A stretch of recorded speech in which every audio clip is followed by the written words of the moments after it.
Hello friends, welcome to the Mirchi சமையல்.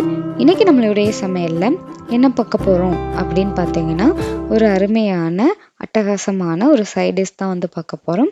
ஆமாங்க, இறால் தொக்கு. கூடவே நம்ம சேனலை மறக்காமல் சப்ஸ்கிரைப் பண்ணிக்கோங்க. வாங்க எப்படி செய்யலான்னு பார்க்கலாம். இன்றைக்கி 3 டேபிள் ஸ்பூன் அளவு எண்ணெய் சேர்த்துருக்கோம் வானொலியில். எண்ணெய் சூடு எண்ணதும் அதில் ஒரு துண்டு பட்டை, 5 கிராம்பு, ஒரு பிரியாணி இலை, 1/2 டேபிள் ஸ்பூன் அளவு பெருஞ்சீரகம், அதாவது சோம்பு, எல்லாம் நல்லா கலந்து விட்டுருங்க.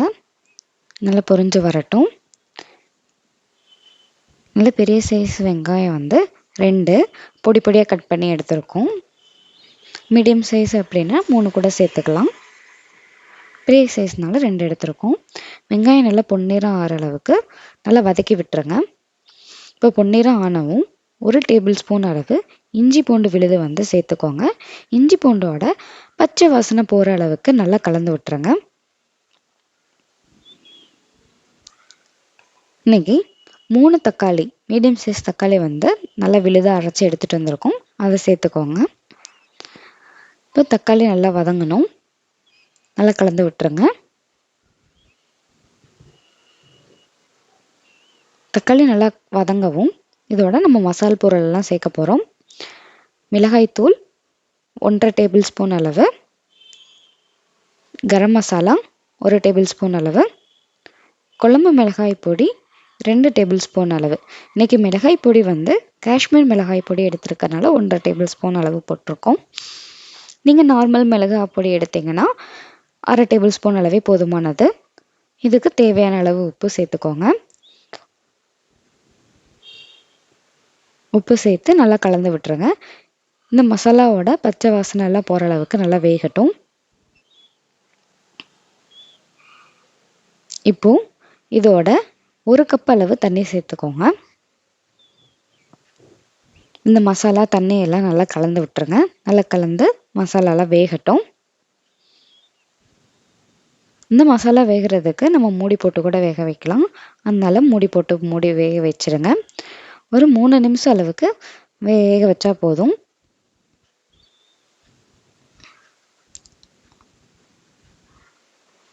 இப்போ பார்த்தீங்கன்னா 3 நிமிஷம் ஆயிடுச்சு. இப்போ நல்லா மசாலாலாம் நல்லா வெந்துருச்சு. எண்ணெய்லாம் தனியாக பிரிஞ்சு வந்துருச்சு பார்த்தீங்களா. இப்போ நல்லா பச்சை வாசனை எல்லாம் போயிடுச்சு. இந்த டயத்தில் நம்ம கழுவி வச்சிருக்க சுத்தம் பண்ணி வச்சிருக்கிற இறால் வந்து சேர்த்துக்கலாம். பாருங்க, எண்ணெய் நல்லா பிரிஞ்சு வந்துருச்சு. இன்னைக்கு 1/2 கிலோ இறால் வந்து நல்லா கழுவி சுத்தம் பண்ணி எடுத்துருக்கோம்.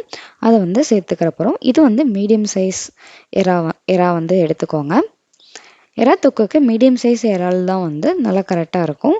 பெரிய சைஸ் வச்சு நம்ம பண்ணணும்னா நல்ல டேஸ்ட்டு வந்து கிடைக்காது. அதனால மீடியம் சைஸ் இறால் வந்து சேர்த்துக்கோங்க. இறா வந்து ரொம்ப குக் பண்ணிடாதீங்க, ரொம்ப நேரம் வேக விடக்கூடாது. இது வேகிறதுக்கு நம்மளுக்கு 7லேருந்து 8 நிமிஷம் அளவுக்கே போதுமானது. நல்லா கலந்து விட்டுருங்க. இது வந்து இட்லி, தோசை, சப்பாத்தி, சாதம் எல்லாத்துக்குமே வந்து ஒரு அருமையான சைட் டிஷ்ஷுங்க. இப்போ பார்த்தீங்கன்னா 5 நிமிஷம் அளவு வெந்துடுச்சு. இறா நல்லா வேக ஆரம்பிச்சிருச்சு பார்த்துங்கவங்க. நல்லா சுருண்டுரும். ரொம்ப வேக வச்சோன்னா ரொம்ப ஹார்ட் ஆகிடும் இறால் வந்து. அதனால கரெக்டாக வந்து வேக வச்சுருங்க, ரொம்ப வேக வச்சிடாதீங்க. இதோட 1 கை அளவு மல்லி இலைகள் வந்து சேர்த்துக்கோங்க.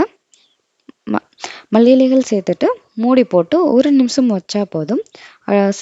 நம்மளுக்கு நல்ல ஒரு சுவையான டேஸ்டான இறால் தொக்கு தயார். பாருங்க, இப்போ நல்லா கலந்து விட்டுருக்கோங்க.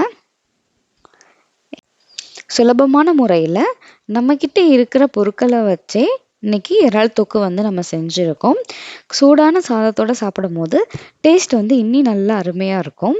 ட்ரை பண்ணுங்கள். தேங்க்ஸ் ஃபார் வாட்சிங்.